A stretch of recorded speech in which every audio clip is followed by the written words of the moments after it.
wait, and wait. And baby, I'm TFC till I die.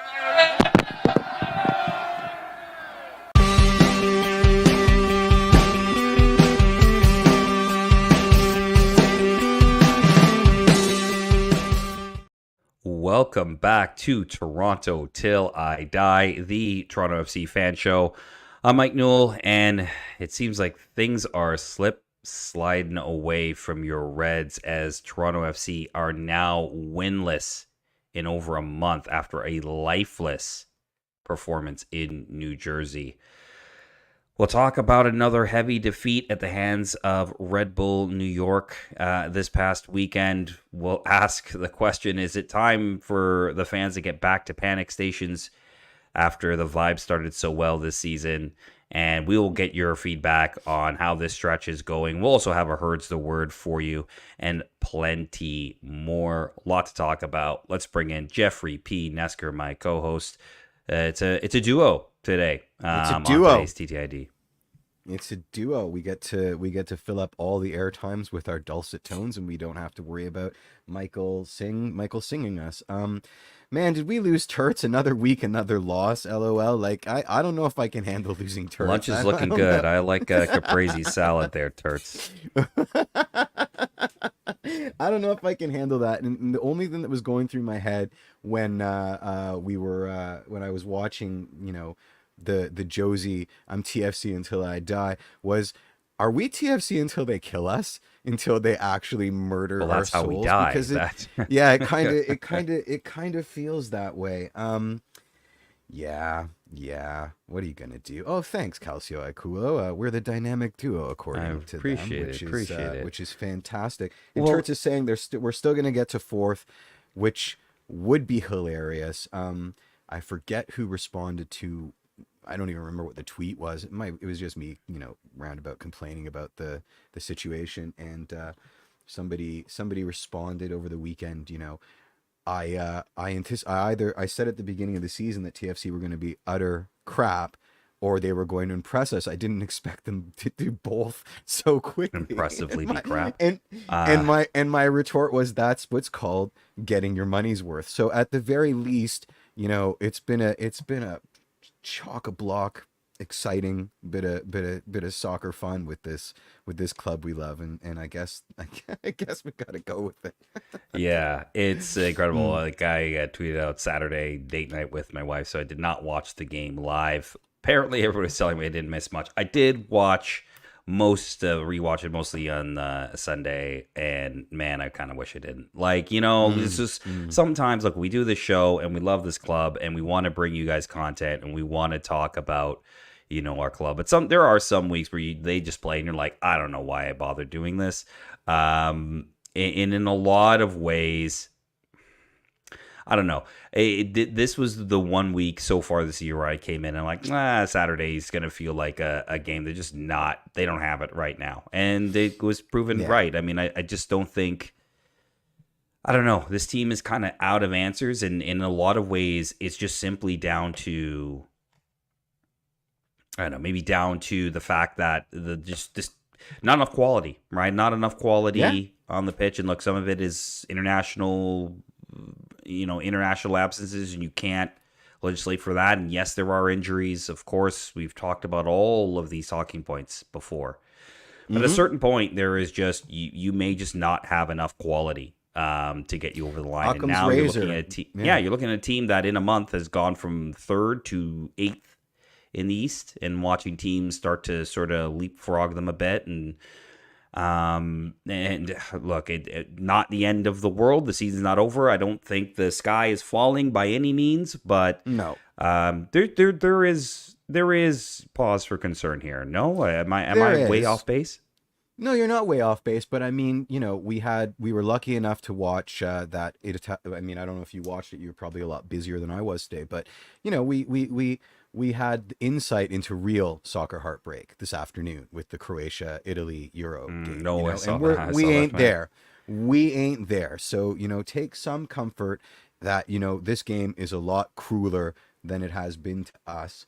And listen, at the end of the day, we this team runs on vibes this year, you know, and they still kind of do.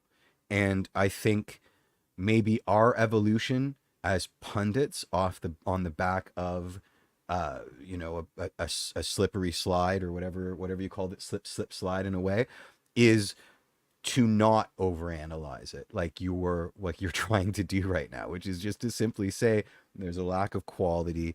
And I want to add to that because I don't know if you listened to the Tunnel Club over the weekend, but it was a very interesting episode, and it sort of revolved around this thing that I've been trying to reconcile, which is, you know, we love to sort of put MLS in a box with respect to eras 1.0, 2.0, 3.0, you know, Yeah. and certain people will actually ascribe, you know, a further subtext to the eras. You know, MLS 3.0 is the TAM era, et cetera, et cetera. 2.0 is the DP era, or whatever the case may be. I think the beauty and chaos of whatever we're in, 4.5, 6.8, 7.12 or whatever, is that you can't give it as an easy log line. The league is trying to do everything right now. They want to be the Messi league at the same time as they want to be the South American under-22 development league, all the while playing through every international window, right? If there's anything that we can hang our hat on with this era of MLS, it's that it's everything. It's not just one thing anymore. It's not a targeting, you know, like let's do the TAM thing and see what it does to rosters. It's trying everything at once. And I do take some comfort in the fact that I don't think this isn't just a TFC problem. It's an MLS problem. There are a lot of teams struggling this season under the weight and the load of fixture congestion. You know, the singular fact that they built a roster that is no longer applicable to the specifics of this league, or, you know, they had to choose between building a roster that works towards a League's Cup win, towards a Conca Championship win, towards an MLS Cup win, or a Supporter Shield win. At the end of the day, I don't think this is sustainable. So there is a certain margin that we can take off TFC's plate with respect to the league is making this really difficult for everybody. And I don't know where that begins or ends, but I do take some comfort in that as we sort of shake this down. TFC got caught with their pants down. Let's not mince words. But at the end of the day, you know, it's as much about bad timing as it is about lack of quality, right? We've been on this rebuild for a very long time, but we're also on this rebuild right smack dab in the middle of MLS deciding that they want to be all things at all times. And so, you know, I guess the question has to be asked: can we, you know, how much of this is a league problem and how much of this is a TFC problem? And opening the floodgates to that, that's an interesting point. I mean, I do think it is partly a league problem, but I also think it's more not a problem, but just simply trends, right? Like it's all leagues have trends. And the trend is kind of, look, you're finding maximum value for money spent on your depth by not overspending on DPs and essentially using that money and spreading it across the entire squad. There is a train of thought where you're swinging big on maybe one or two DPs, but generally speaking, you're keeping within a certain limit. And again, spreading that cost a little more evenly across your team. And then there's TFC, right? That spends really big on two DPs and spends bigger on TAM signings and things like that. And then doesn't have money on the back end to fill out the roster, right? Right.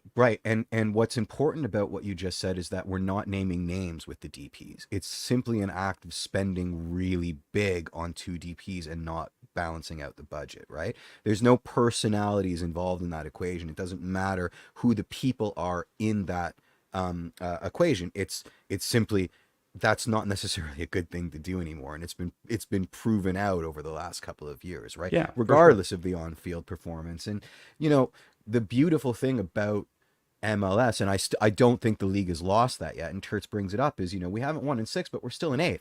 Parity, right? Like this is still a league of the parity shenanigans. So, it is a league of parity, but we have to be careful because this whole idea of, you know, MLS, you can beat anybody at every time is true to a certain extent. But you are starting in the last couple of years, if you sort of follow the trends of MLS, like generally, yes, you'll have one or two teams that kind of make a, I don't know, like what's the best word to, I always ascribe this to the 20, I believe 16, maybe 17, I could be wrong. Colorado Rapids that like came out of nowhere and almost won the West, and were literally a penalty kick away from going to an MLS Cup and then the next year they just literally tanked off the face of the earth. Right. And no one could explain it because it was the same roster. It was exactly. Or look at Montreal. Even look at Montreal 2 seasons ago under Wilfred Nancy, right? Like just this team that like no one thought was going to do anything, and then finish it, second in the East. Yeah, so, 2019 TFC, the surprise MLS Cup. Yeah, I would say there was a surprise, but that's a different type of surprise. I'll get to that in a second. Those do happen still in MLS, but increasingly you are seeing teams that are consistent. Right, they're going to be in the spot. Like we just played one this weekend, right? Yes, the Red Bull have not won an MLS Cup; they've won nothing. They won a couple of shields, but even that was back in the Thierry Henry days. Like, from that perspective, they haven't won anything, but they're consistent, right? Like, what are they, 14 straight years in the playoffs, right? Through all these iterations of MLS that you have talked about, right? They have gone through all of them. And yet they find themselves consistently in a place, and they're not spending big on DPs. There is a formula in MLS, generally speaking, that takes you. Do you call that success or madness-inducing? Right? I mean, listen. If you said, hey, sign up to be a New York Red Bulls fan, you're going to make the playoffs every year. You ain't going to do much in them. You're never going to be in striking distance of a trophy, and consistently your metrics are going to sort of outweigh the eye test kind of thing, and your underlying numbers are going to suggest a much more successful team. I would say thanks, but no thanks. That sounds horrible, right? So it's tough. It's tough when you talk about the Red Bulls from a TFC perspective, because they always beat us on away games. Like, this is nothing new, No. So not only are we widening the mosaic to maybe include a bit of that's a MLS problem, but we're sort of giving into the temptation to lump a performance away in Harrison, New Jersey, into the wider TFC mosaic of failure. I understand the temptation, but I do think that we can go overboard with this, because it is the New York Red Bulls. We always lose to them away. It doesn't matter if Seba's on the team. It doesn't matter if it's a team of 11 Sebas, right? Like, we're still going to clean our clocks. They're still going to rope-a-dope us over there. Well, team of Seba did beat them in the playoffs, right? Away. Yeah. Well, that was when it matters, right? Yeah. I think if we're correlating to what you were talking about, you're bringing up an interesting topic, excuse me, Jeff. It's just this idea around roster building, right? Because I think the big thing that we are talking about here is the fact that just the depth of TFC is just not enough at the moment, right? And look, when you talk about, and this is something that I think they're in the process of fixing, right? I think all at the beginning of the year, you talked about it quite a bit on the show, is that like anything above 12th essentially was going to be joy, right? Or at least not joy, but at least be, that's positive, right? And right now we're there. But at the same time, there is a building process with this team, and it's going to be interesting because, the next window is going to open up. What is going to happen with this team? Who's going out? Who's coming in? Are you able really to get any business? It doesn't even make sense in terms of bringing somebody in mid-season, especially if you end up, let's just say by the window, you're ninth, you're maybe you're ninth, you're 10th. Now you're starting to ask the questions of, is it more outgoing than incoming, right? I think that's really where this club needs to be at the moment, is still trying to figure out who's going out more than necessarily who's coming in. And that's also an interesting question, because I think they figured that out, Mike. And I think that some of the lack of quality on the pitch can be directly ascribed to that these players know that they have nothing to do with TFC's plans moving forward, and so they're not putting in the effort. And I see it. I could be convinced that I see it out there, and I'm not going to name names, but I can be convinced by that argument, and it won't take a lot to get me on side with that. So, I think the sooner that you can get the Flotsam out, the better. I think there's every reason in the world to make these moves in the summer transfer window because, what we've got out there isn't working. And if there's even the outside possibility that people have given up because they've been told outright that they've got nothing to do with this team's plans moving forward, then you're just grinding metal, right? And you're not you just kind of grinding have metal, to grind metal right now because you only got so many guys who can contribute on the team, right? And if you're talking about, and I look, we're not naming names, but I'm pretty sure a lot of you out there right now can probably be in the comments right now putting out names of guys, and you're probably 80% there, right? Like I think, it's interesting because this team, when it was originally tried to be constructed, it was very, obviously we know, top heavy, really focused on the starting 11, and then kind of that's how Bob Bradley tried to build it. It's like, we'll build an 11 and then we're kind of figure out the rest. And it's you now can't do that in MLS. Coming back to your point, you just can't. You look at teams like LAFC, you look at teams, I'm not even counting Miami because they're doing some other, but like in some other realm, exactly. Yeah, you talk about LA, you talk about even like a team like RSL, who are surprising everybody in the West right now. Everybody. But I mean, but I mean, you're talking about a team that if you've looked at the way they've been building over the last couple of seasons, it's been a really well built team. And what did they do at the end? They go get Chicho Arango to be a striker. You get that final piece that's going to put away goals. Now, I didn't think he was going to necessarily become an MVP candidate, but true enough. But at the same thing, they built the squad and then got the final pieces. And this is the thing I've always kind of said about TFC. We've always put the cart before the horse. Like, you know what I mean? Like, we always end up getting the DPs and then we'll kind of figure everything out else after that. Everything should flow from them. And then really, in the end of the day, it's like, no, they should fit into the nucleus, the structure of what you're trying to build. You need the base first, then you go buy the team. And you also have three of them. You don't have to buy all three DPs at once. No, right? Exactly. You can build around like your main guy, your major DP, and then use your other two slots to kind of find the spots that you need to find. I agree with you. But yeah, listen, LA, if you ask the LAFC front office if they're happy with this season, with the dips, the peaks and the valleys, I don't think they would be. I think there's been a lot of stress going on there. Sure, I think, but they know they'll be fine, right? Like, in the end of the day, this team's going to make the playoffs, and this team is going to make the playoffs. They're good enough. They just, you see, like, just on the weekend, they pounded their team. Like, they know they're going to be able to score enough goals. The question just becomes, okay, when you get to playoff time, do you have enough quality to get to that final step, to get back to a cup final? That's where they're at. We're at the point right now where we are trying to figure out who really are our best 11, who can we trust in key moments to come off the bench to make a difference for us, right? We're still trying to figure that out. So that's a very different place to be. That's like us in 2016, kind of 2015. Like, we've got pieces, we've got a nucleus, but we need guys to, kind of finish things off. Now, we're not at that space yet. A team like LAFC, a team like RSL, a team like Columbus, even though they didn't start off hot, they're starting to pick up. A team like Cincinnati who are looking to add pieces. Those teams are the ones that are built well and are like, okay, now we need to find these complementary pieces to finish off the roster, to give us enough rampway to compete for an MLS Cup, to compete for a Leagues Cup, all that kind of stuff. We're nowhere close to that yet in terms of a roster build. Like, we still have dead wood to shed before we even get to think about building a roster like that.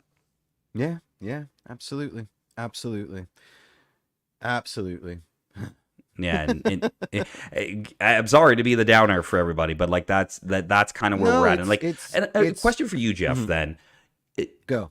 Obviously, we started off the season really well. We talked about, like, last month we were near third in the East, and now we've dropped a bit.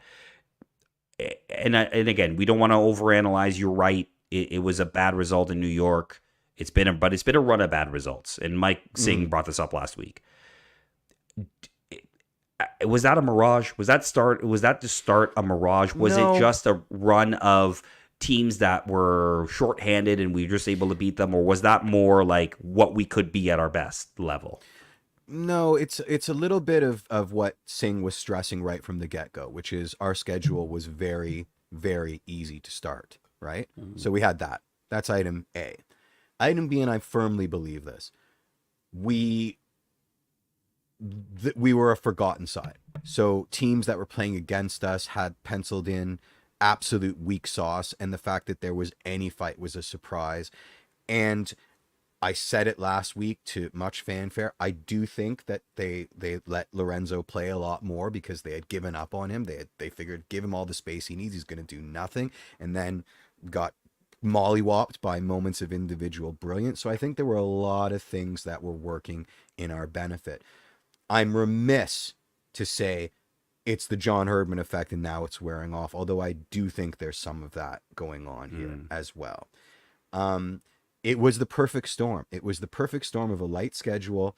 It was the perfect storm of a whole bunch of new recruits that had chips on their shoulders and things to prove, that proved them out in a good enough succession that it became like kind of a snowball down a mountaintop because, you know, the more that I study this and the more that we do these podcasts and the more that I spend hours agonizing over the details and looking at brief stats and American soccer analysis stuff and, you know, reading Inverting the Pyramid, the more that I realize just how important momentum is, both good and bad. We're seeing bad momentum expressed right now. We saw in turn good momentum expressed at the beginning of the season. And I think that that's our Achilles heel. I think that in addition to roster building, this team does not know how to bounce back in a way that suits the level of competition. They get in their own heads and it becomes a snowball effect. And, you know, we have a leadership council or whatever the hell may be that's great when we're winning. But when we're losing, it's just, it seems to be a whole bunch of finger pointing and this and that and this, and then it just becomes harder and harder to get back on track. So yeah, like, you know, I think it all comes back to roster building. I think, I hate to say it, but I think there, and you know, I think Turt's way back. I didn't flag it, but you know, there's a lot of passengers on this squad. I think there's passengers because quite a few of them have been told in no uncertain terms that they have no place in the squad moving forward. And so they've rightly or wrong. I mean, I wouldn't, but it's easy for me to say. It's easy for me in my apartment with my fan on, you know, not doing training 24 hours a day, eating boiled chicken, to say, oh yeah, you know, if somebody told me that I'm gone in 2 weeks, I'm still going to give 100%. That's easy. Talk is cheap. The reality is probably a hell of a lot different, right? And these are also 20-something, you know, early 30-something people whose entire livelihoods are based on this, and they've just been told that they're not getting a paycheck in 2 months, right? Like, I'm sorry, but, you know, human beings are going to human being, right? So and then I think, and I hate to say it, but I think there's a lot of uncoachable players on this team. I do. I think there's a lot of uncoachable players on this team that are fine when they're winning, but once there's a spanner in the works, it all goes to pot. It all goes Pete Tong. And that just can't happen. It just can't. Yeah. You know? I'm very wary of calling out player professionalism. That is not an area I'm very comfortable in. I'm not a professional footballer. But yeah, I mean, I'll do it, but then I'll do the whole caveat at the end where I'm like, no, I'm on my soapbox and I don't know. Yeah. I get what you're saying though. I get what you're saying, but I would say that I just don't think you have. I think you kind of have some players that are kind of what they are now, and they're fairly young, and that's kind of the scary part. Which means, for some of the, and not all, like there's really like, okay, yes, Jason Hernandez was here during you know Bob Bradley's tenure, but realistically, like this is a new front office, right? For all intents and purposes, it's a new front office this year. Absolutely.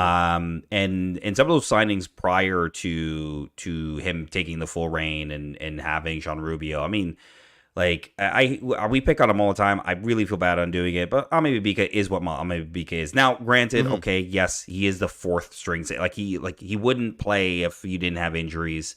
I 100% agree, but it's sort of a symptom of like, this is not a player that I don't know is going to get much better, right? Like, I'm remiss to say the word player at this point. I mean, I ain't pulling any punches with this guy. Yeah, I get it. And like, but there's some players that you're just like, I just, right now for where this club wants to go, And where the league where this wants club them, really he's wants to go. forcing It's them just to go.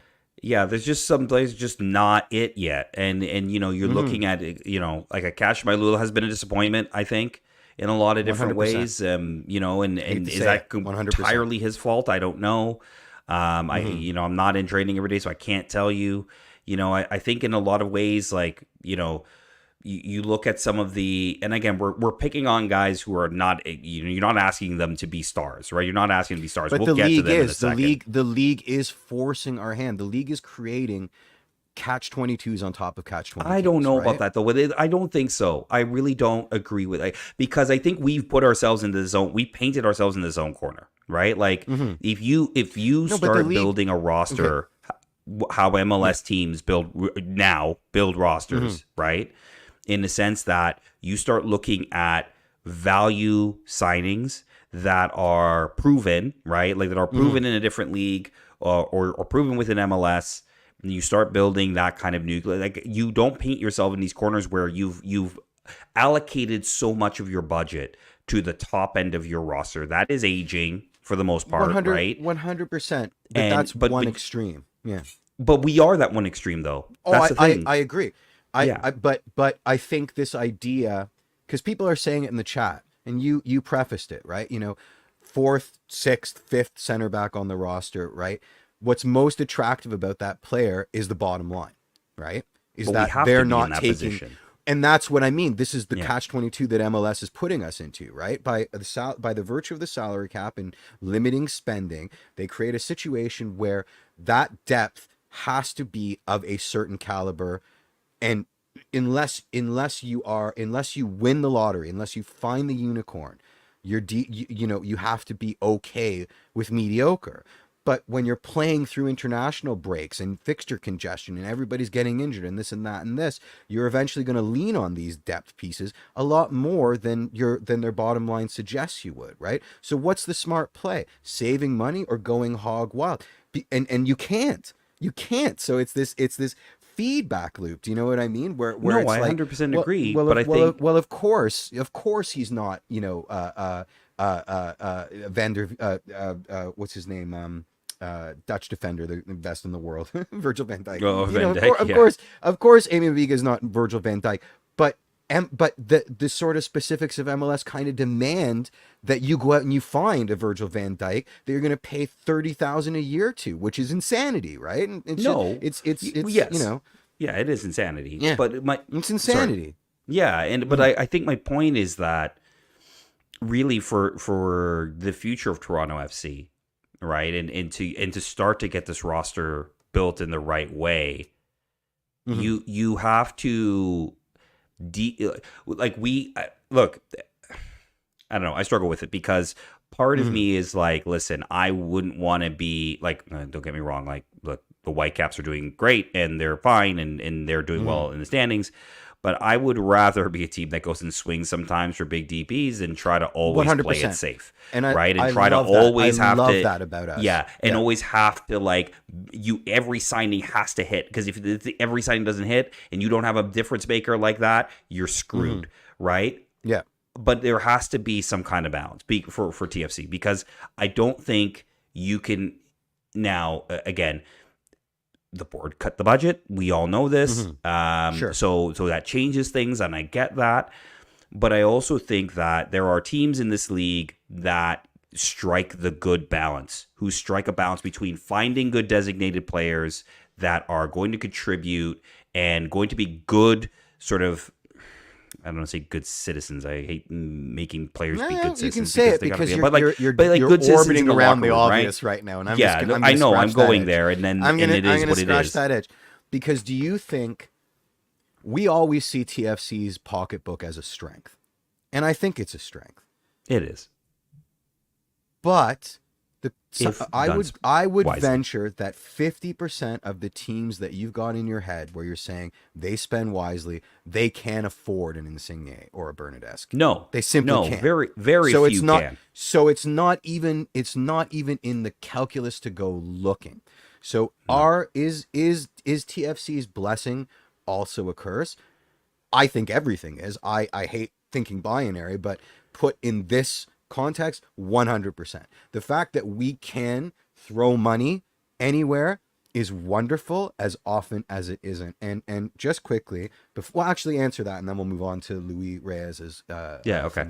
Well, yes, if you don't have a plan, if you don't really have a plan, it's a curse, because you end up being the Chicago Fire. You end up being in this position the Chicago Fire in right now, where you've got a high-priced designated player that you're just going to have to let go and eat the money, right? Because it hasn't worked out, and part of it's him and part of it's you, because you haven't built around him, because you spent all this money and thought, okay, this guy's going to fix everything, right? Yeah. Like, this guy's going to draw people to the stadium, because like DPs, and now we're talking about the high end of the roster, but DPs essentially, there are sort of a couple of factors you got to think about a DP, but one of the big ones is, are they marketable? Are they somebody who can draw people in the stadium and kind of not pay for themselves, but in a way sell jerseys and pay for themselves?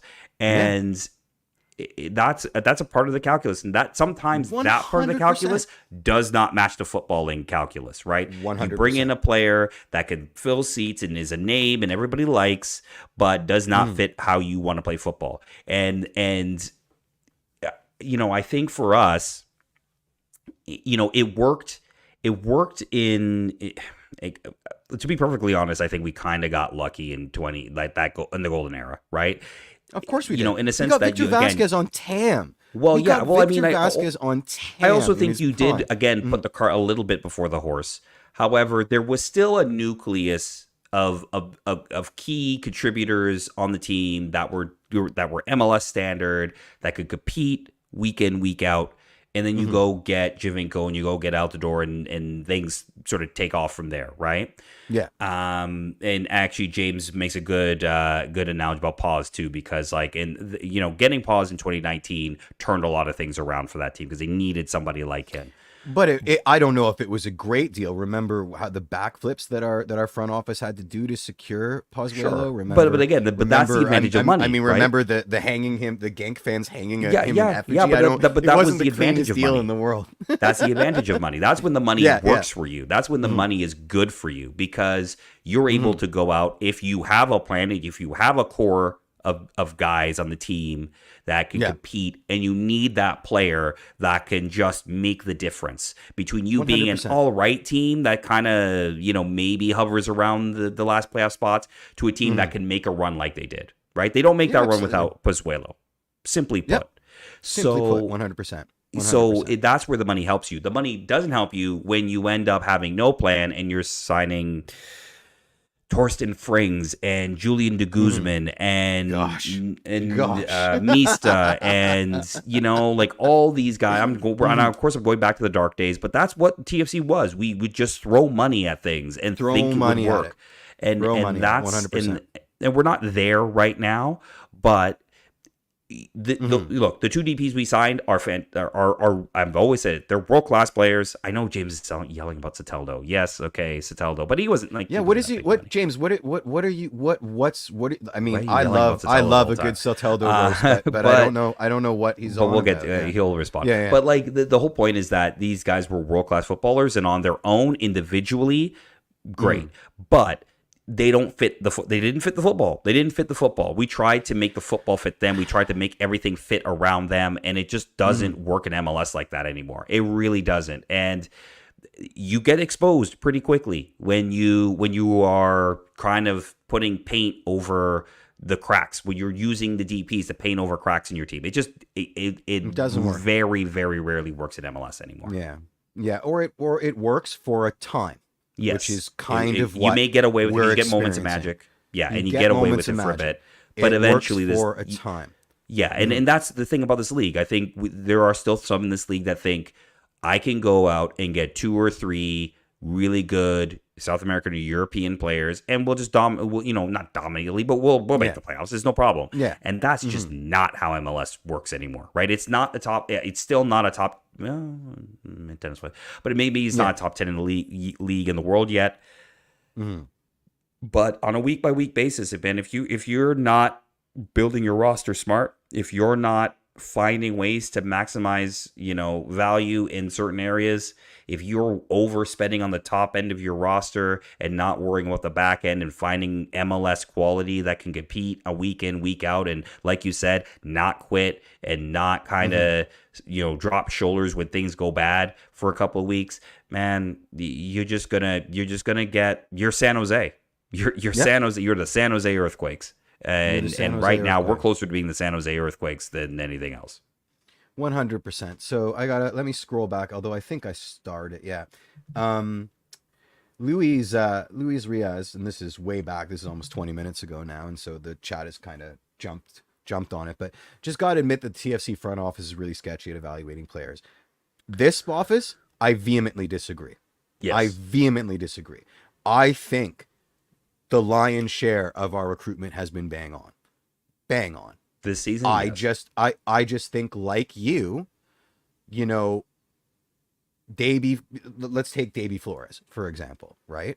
I love everything about this signing. I love the fact that when we got him, it was clear that Herdman had been scouting him as the coach of the Canadian men's national team, that he had seen something he had liked when the Canadian men's national team had lined up against Davy Flores, and once in a position, could dangle a carrot and get him on TFC's side. He's not a perfect player. There are faults to his game. Some of it, I think, is consistency. I think there's a lot of disciplinary issues, and I think he can sort of fade in and out of games. And certainly, if he doesn't have a good start, he might have a howler. I also think that a lot of the deficiencies are exacerbated by the fact that there's, the midfield doesn't have a player to sort of insulate for his deficiencies with their strengths, kind of thing. But I don't know how much of that, if the front office is about recruiting and getting the player in at a competitive rate and et cetera, it's a home run. How much do you knock off Mike for the fact that he's maybe not playing and meshing as well with others? Does that take does that take the front office's letter grade for recruitment down a full letter? No. Or is that something that they can't possibly know until they're, is that something that you can only guess about, like how well they mesh with others? Yeah, but I think we've been talking about it, right? Like you insert these players in, and for the most part, like you said, I think this front office, with Hernandez, with Sean Rubio, their signings this year have been pretty much bang on, right? Mm-hmm. In terms of their recruitment. I think the issue right now is that we're kind of asking Davy Flores to do a little too much, right? Because of the situation we're in, we're asking Davy Flores to kind of carry the midfield, and that's not really what you want Davy Flores to do. You want him to be him to destroy. You want him to be a piece. You want him to destroy, and you want him to progress a little bit, but you're not asking him to progress and play make and destroy and cover and and that's kind of what he has to do right now. And the best we saw Davy Flores was when, he could go and destroy and win the ball back and then play that first pass into Oso or to somebody to then get us going in attack, right? That's the best kind of Davy Flores. Mm-hmm. And that's just the nature of where our team is right now. We don't have the pieces quite around him so that he can just do what he does, right? He's got to try to do a lot more.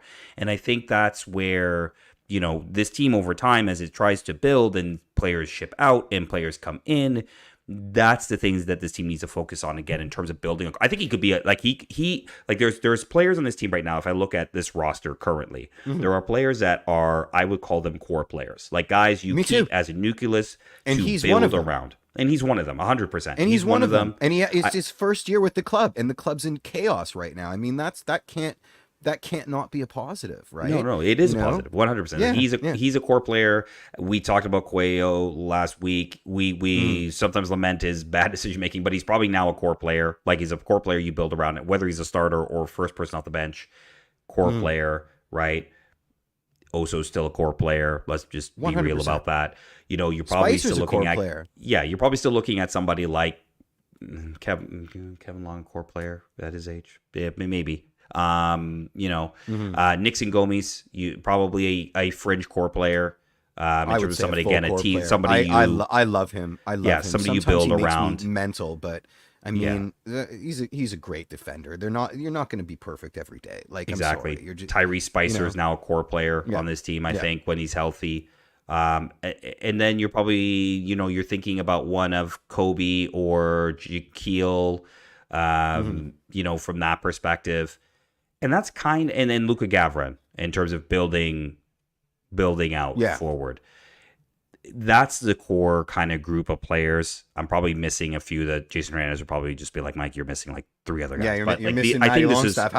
How is Matty Longstaff? Well, to be very honest, I don't know what Matty Longstaff's long-term plans are. Are they to stay in the league or leave? That's why I'm kind of or is this an audition for him to move back to where he wants to play? Exactly. But that said, there's sort of your core group, and now you need to build around that. Now you need to find pieces. And look, and I would actually say that if, temperamental is one thing. I think I can hear an argument for Federico Bernardeschi being a part of that core as well. He is impressed the hell out of me this year, and I don't think that's a mystery to anybody. I mean, I'm as close to a complete redemption arc for Fede as possible. I wasn't even mad at TSN today. My first flush when I saw Cornrow for Berna on the panel for the Italy game was, don't you have some training to do? Like, don't you have already. TFC things to do? And then it occurs to me, they're not training every day. 2 hours a day. Yeah, they're not. He's not training every day. We've seen how he eats. While his wife and kids are mowing down on chicken wings, he's having a cucumber slice, right? So I'm not worried about that. It was probably arranged a long time ago. I can't be mad at it. And my first blush was to be mad because I've been hurt so badly by the guy last year. But then, reality seeped in. But,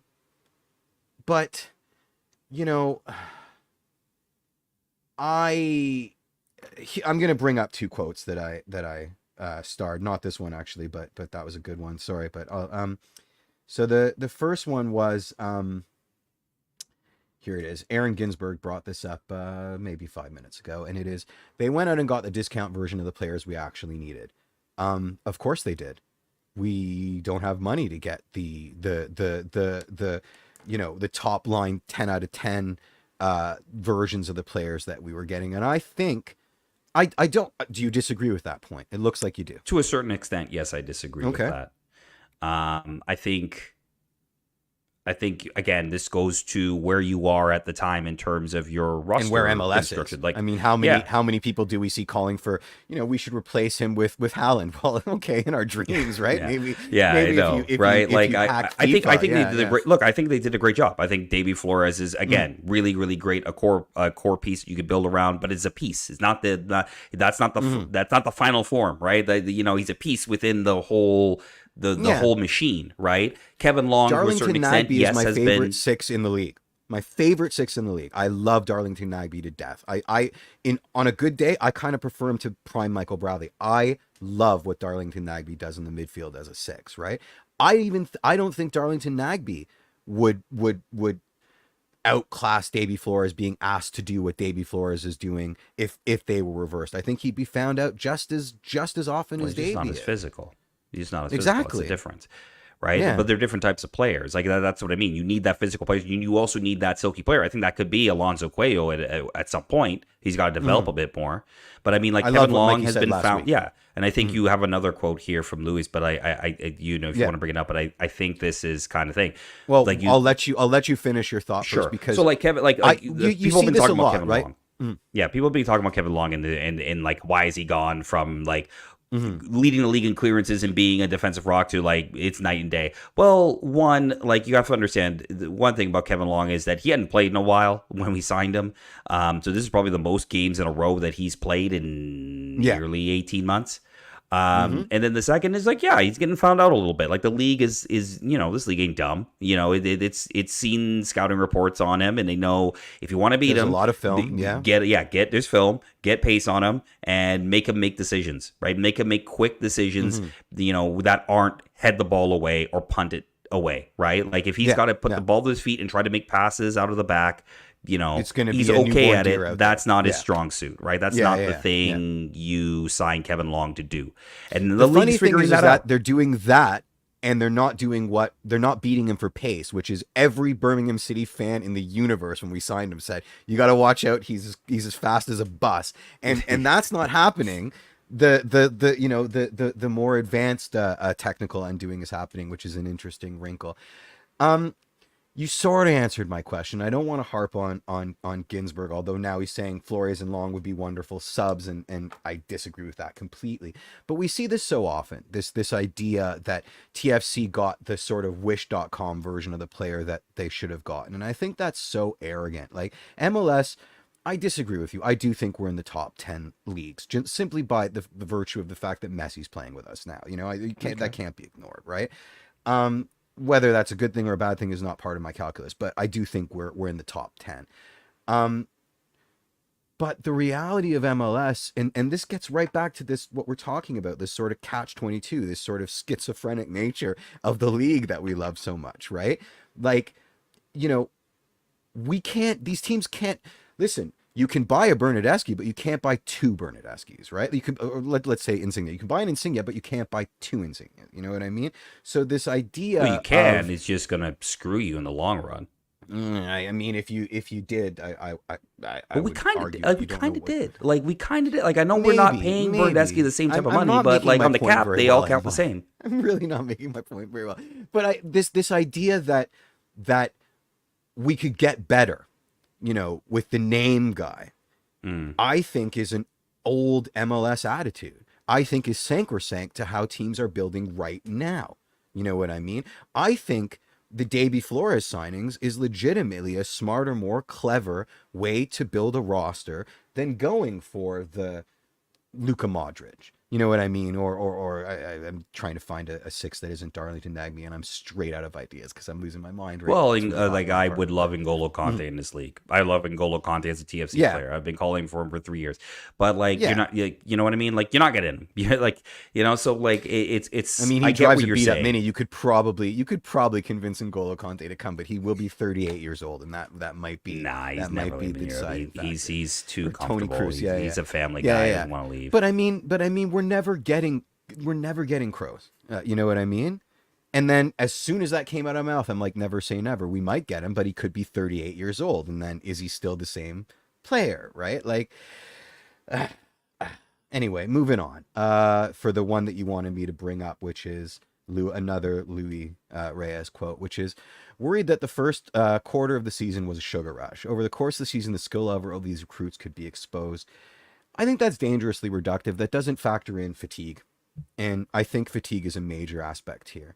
I opened the show with it. I think fatigue is the 12th man on MLS squads this year. How well you deal with fatigue, because these aren't your starters. These aren't your guys that are at match fitness. These are your fringe players playing now. Some teams are more cursed than others.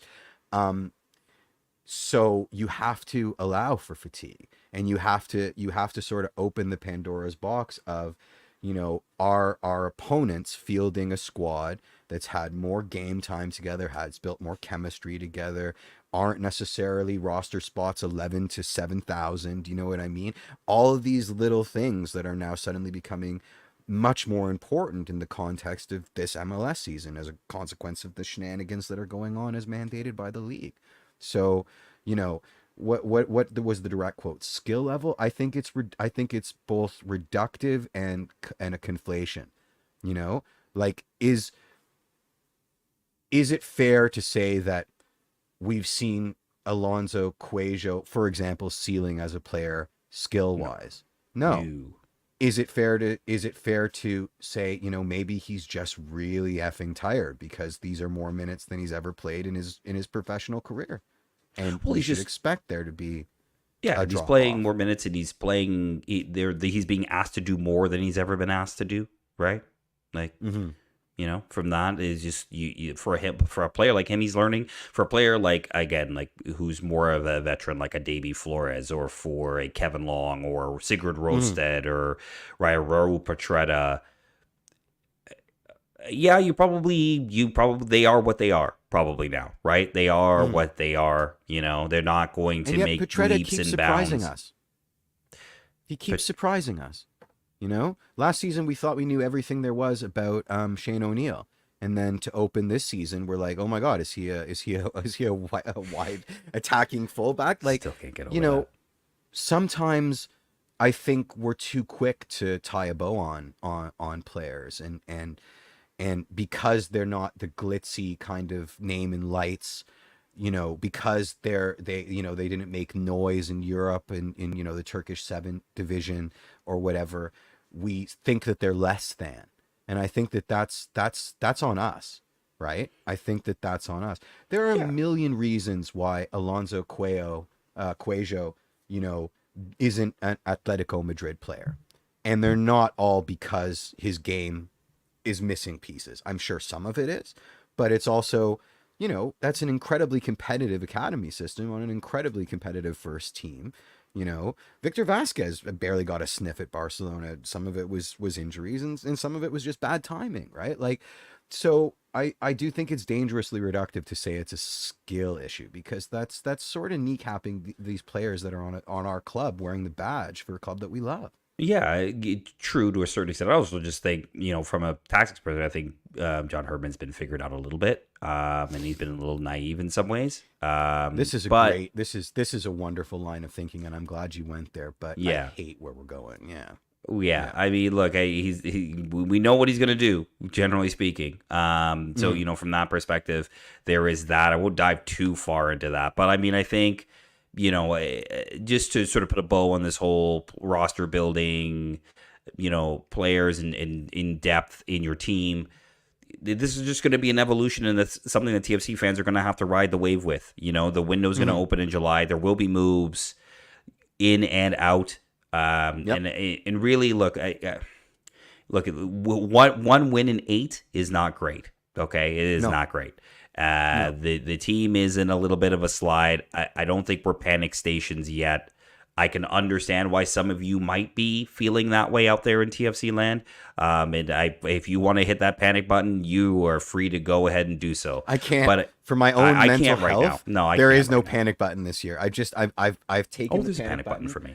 Didn't Matty Doyle tell us to do that at our season preview? He said, take the panic button, put it in a box, hide it in the closet until next year. Yes, he did. And I took that to heart. I have boxed my panic button. I refuse to get upset about what's going on here. That may be to my own fault. I mean, maybe that may be to my own detriment. But No, I was gonna say, and I apologize. No, please. I don't think. Yes, I think you put the panic button away this season to a certain extent, but I still think you have to keep a little bell or something, because there are things that are happening right now that I think you gotta ring a little bit, you know, just say like, ooh, this isn't quite it, you know. But again, this roster is going to change a lot, right? This roster is going to change a lot. I don't know if it will all be this year. But you know, by the time we're sitting in the 2025, this roster will change a lot. And it has to. There are so many contracts that are over. Exactly. And exactly. There are a lot, like and most of them are no brainers. You ain't coming back. Which brings us back to Doe, which is we've all had the job where we knew we were on borrowed time. We've all been in that position. You know, we've all gone to work knowing that it's only a matter of time before we're not working here anymore.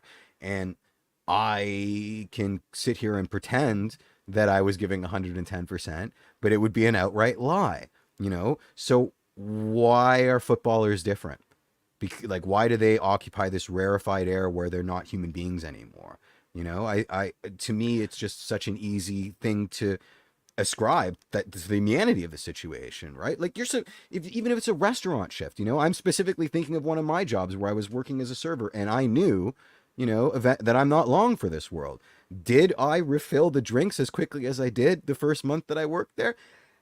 no. I smoke cigarettes in the back. You know, I made but the difference was breaks, right? Like, but the difference was there was no scout sitting out out in the restaurant looking. Ooh, Jeff, I need to scout this guy. Is he? That is so fair, Mike. That is an unbelievably fair. That's point. the thing. These guys. I mean, if there were, I wouldn't have given an S. But like, yeah, you know what I mean? Yeah. Like, this is a different world when you got contracts and people are out there scouting you, and yes, you got agents that will big you up, but the play is the play. There's game footage, right? And in the end of the day, if you ain't playing, I guess.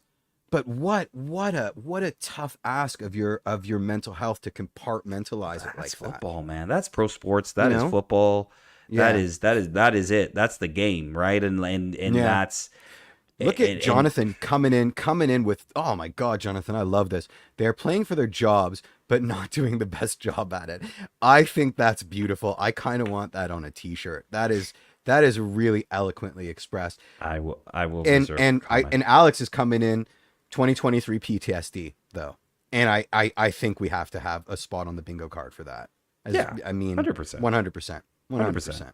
Like, 1 win in 8 sounds familiar to a lot of TFC fans. You know, that's not that long ago. So, you know, we'll see how this goes. They've got a game against Atlanta this coming weekend in Atlanta. Again, historically a place that we haven't also done well, though playoff-wise, very well.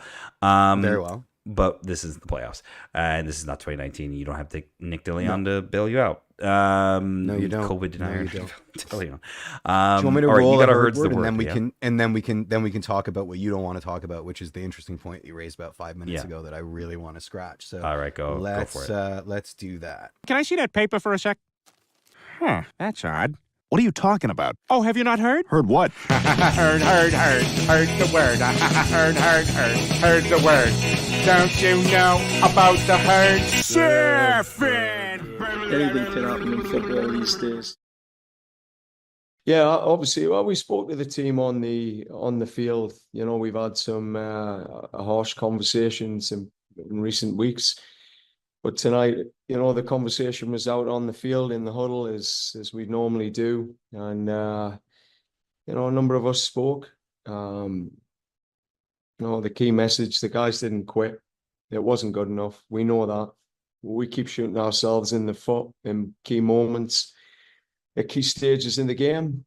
And we got to get next task. We got to get back to work on Monday and get a good week's prep into Atlanta, which will give us a chance to reset, refocus, and come back to an identity which is tough to beat, which, as you've seen, we've had some ups and downs. We've had some really good moments across these 3 games. We've had some good moments tonight, and we've had some just moments that are way below the standard that's required to compete in MLS. So, you know, I think collectively we'll be getting in this week to move forward, and that's all we can do. We can't look at what's on the outside. We've got to stay tight together and move forward this week.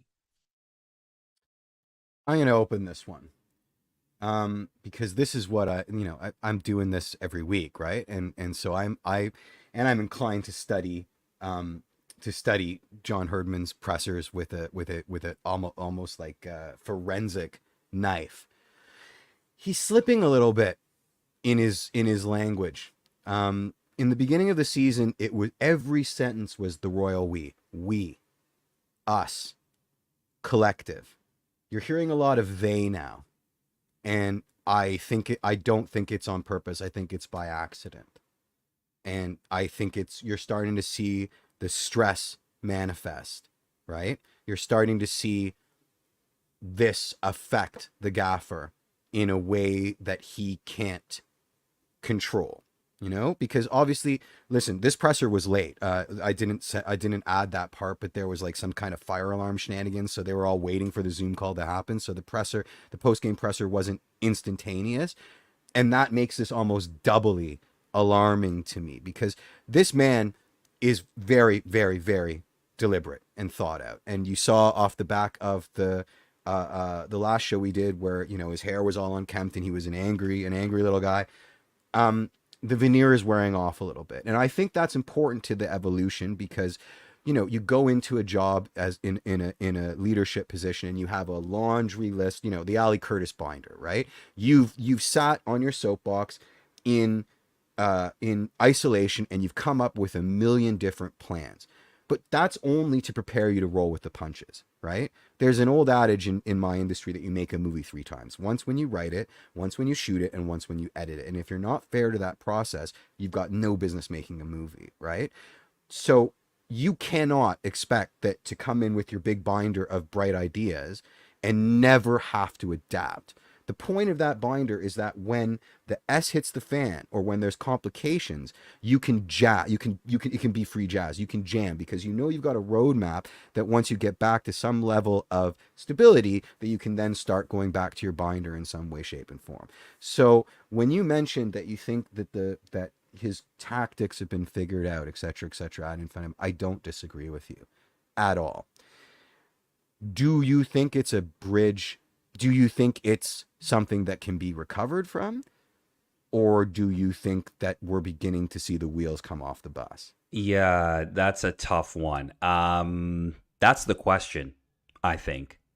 And look, I think now the realities of being a club manager for John Herdman set in. Day in, day out. Day in, day out. You're dealing with the same guys. You could be giving them a message, and just you have a guy who's just not getting it. Just not getting it. And like if you think about it, with the national team program, you're dealing with the best of the best in that country. You are dealing with athletes who can fine-tune their performance at a drop of a hat, at a snap of a finger. You give them directions, they know what to do with it.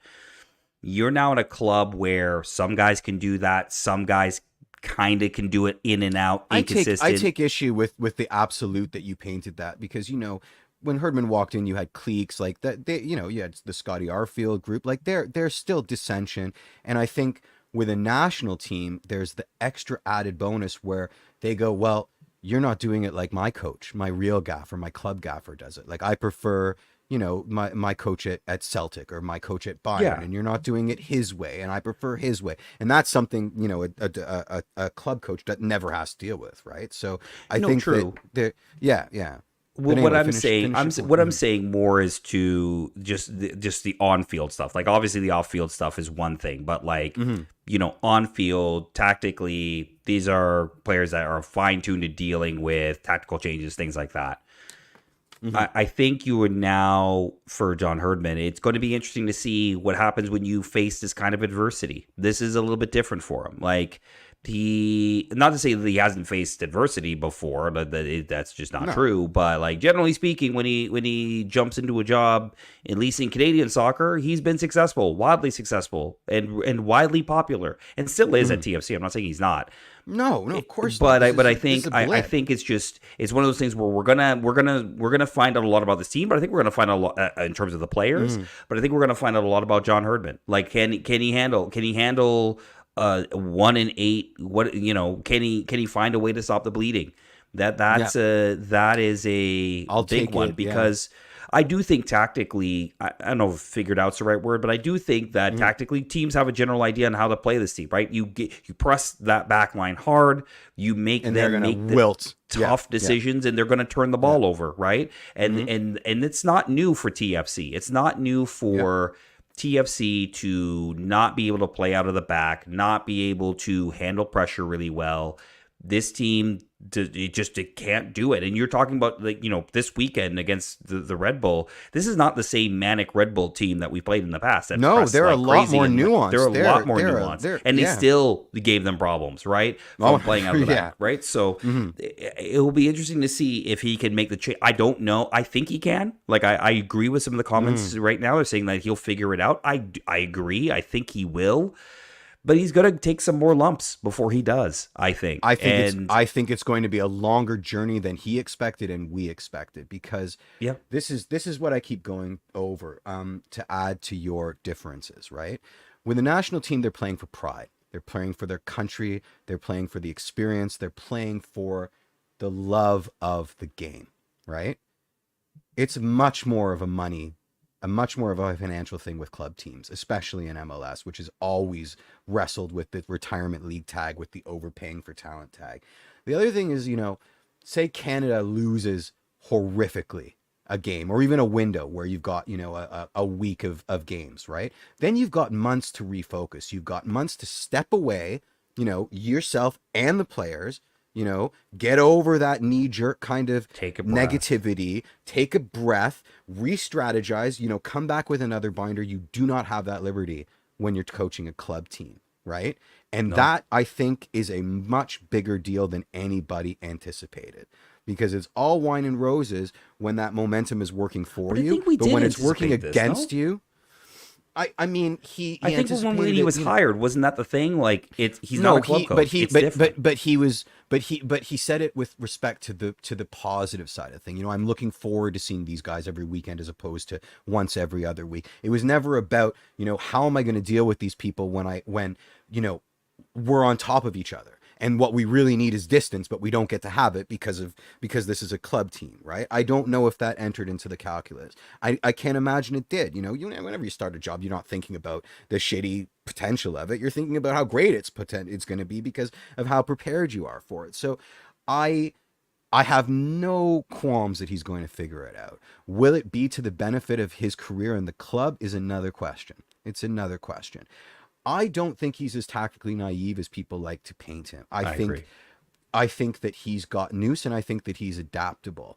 I just think that what we open with, we're seeing the cracks in this roster. They're a depleted, exhausted, injured squad that aren't capable of playing 45 different ways. They're just not.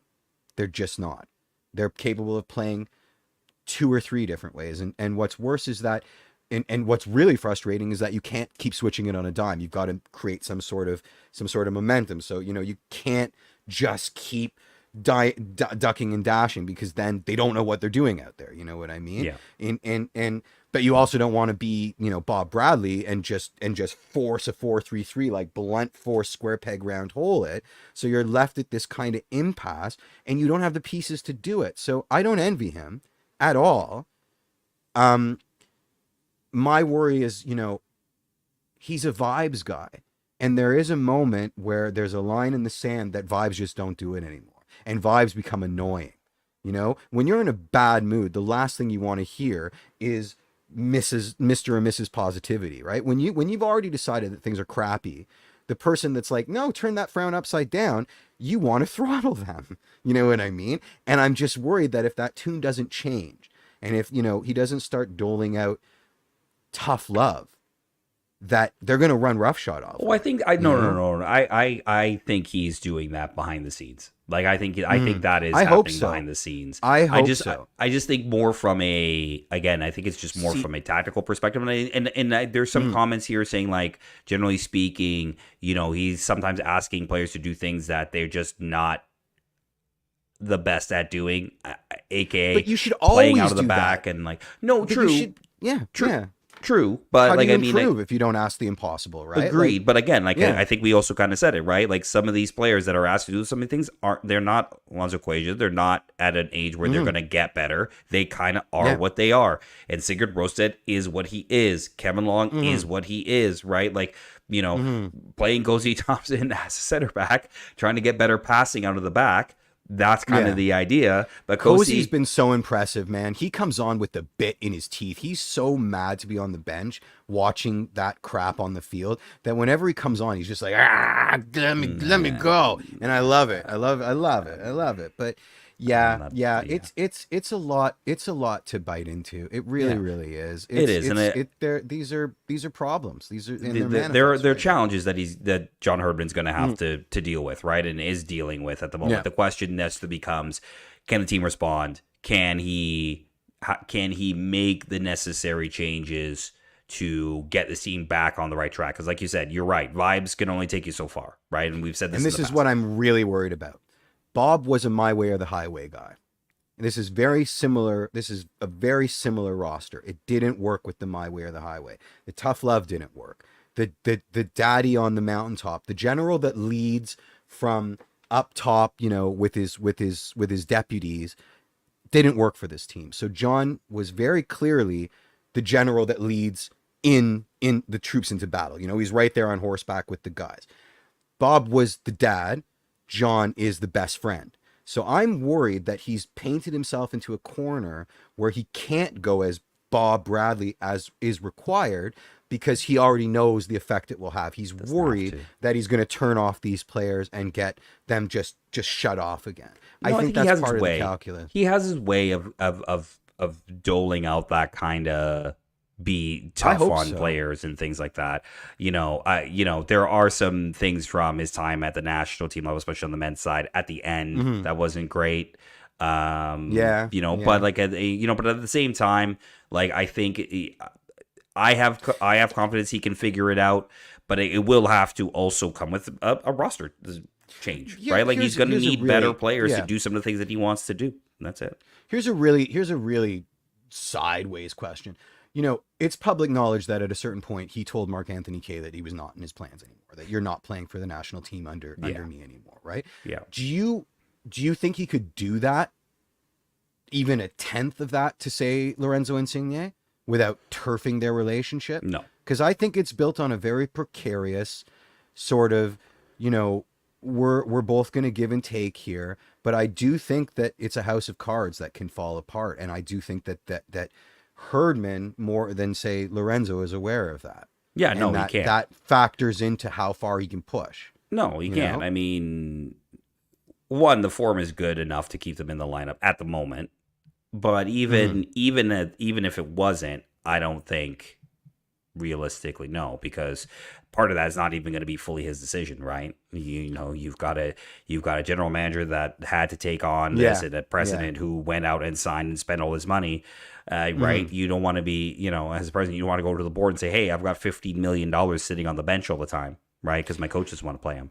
Do you think that this is exclusive to TFC? Do you think that I'm making the fact that a coach with certain players has a line of demarcation that they know they can't cross for fear of that is not exclusive to Toronto FC and MLS. So I'm making a mountain out of a molehill then. I appreciate that. I think yes, in the sense that I don't think the DPs are the issue right now. But I don't want to flag on them, but I disagree. I don't think they're all the issue, but I think they're starting to become an issue again. I really do. We'll see. I don't think they're the issue right now. Like I just think right now you've got too many. You've got a lot of too many passengers. Yes. Yeah. Yes. And then that's really it. And then not to rehash what we talked about for the first 50 minutes of the show, but like yes, in the sense that, and that's going to play into, can John Herdman figure out the tactics? Can he get players to kind of make the mental changes that he can make? Because some of them, just as we said, they are what they are, and they can't, right? Yeah. And that's the thing. Okay, anything else you want to go? No, with we thought this would be a light show, and we never ever do light shows. Yeah, it will always be an hour and 15 minutes. Every time we sit down to talk, we have something to talk about, despite the fact that our vibes were like 0.5% in the pre-show countdown. We're like, oh, should we start? La, la, la. Once we get started, we always have stuff to talk about. That, we love this club. We love interacting with the chat. I will bring up this one thing, Louis, who's off the top rope today, the nuclear option. I think sometimes you have to have that in your arsenal. The world is not fair. And we're all complex, beautiful butterflies. And sometimes the boss has to be able to pull the pin and burn the whole thing down. You know what I mean? Because if the boss is afraid of his employees, that's not a good boss. I don't think he's afraid of his employees. I just think at a certain point, it's just like, look, he's going to play. Lorenzo Insigne, look, that team, those two guys led an insurrection. They led an insurrection. That's not a soft word I'm using. Did you see that Taylor Twellman clip with his Lorenzo I heard about it. I didn't see it. Ooh, I did not like that. But anyway, that's fodder for next week. But that's an insurrection that they tried to lead, and they still played when they were fit, right? They started when they were fit. So it's not going to happen, and I don't think it has anything to do with necessarily with John Herdman having to use nuclear options or whatever. It's just the simplest fact is they are the two highest paid players in the team. The president does not want to have to go back to the board and say, hey, I've got $20 million sitting on the bench, right? Where we're playing DeAndre Kerr, Jaquil Marshall, right? Like you're playing the kids out of the academy that cost you nothing, right? Like that ain't gonna fly. And that's not just a TFC thing, right? That's an MLS wide That's an MLS problem. thing. Yeah. Unless you're Peter Vermees, right? And then you basically are Sporting Kansas City. He is twisting in the wind right now, man. He is a stick in the wind right now. Right. Yeah. But other than that, like not a lot of coaches in MLS have that kind of power to be able to do that. All right. True that. Let's wrap it up. Thank you again for tuning in. Thanks, everybody. Great show. I really enjoyed Great show. this one. Thank you for the comments. You guys are on fire in the comments.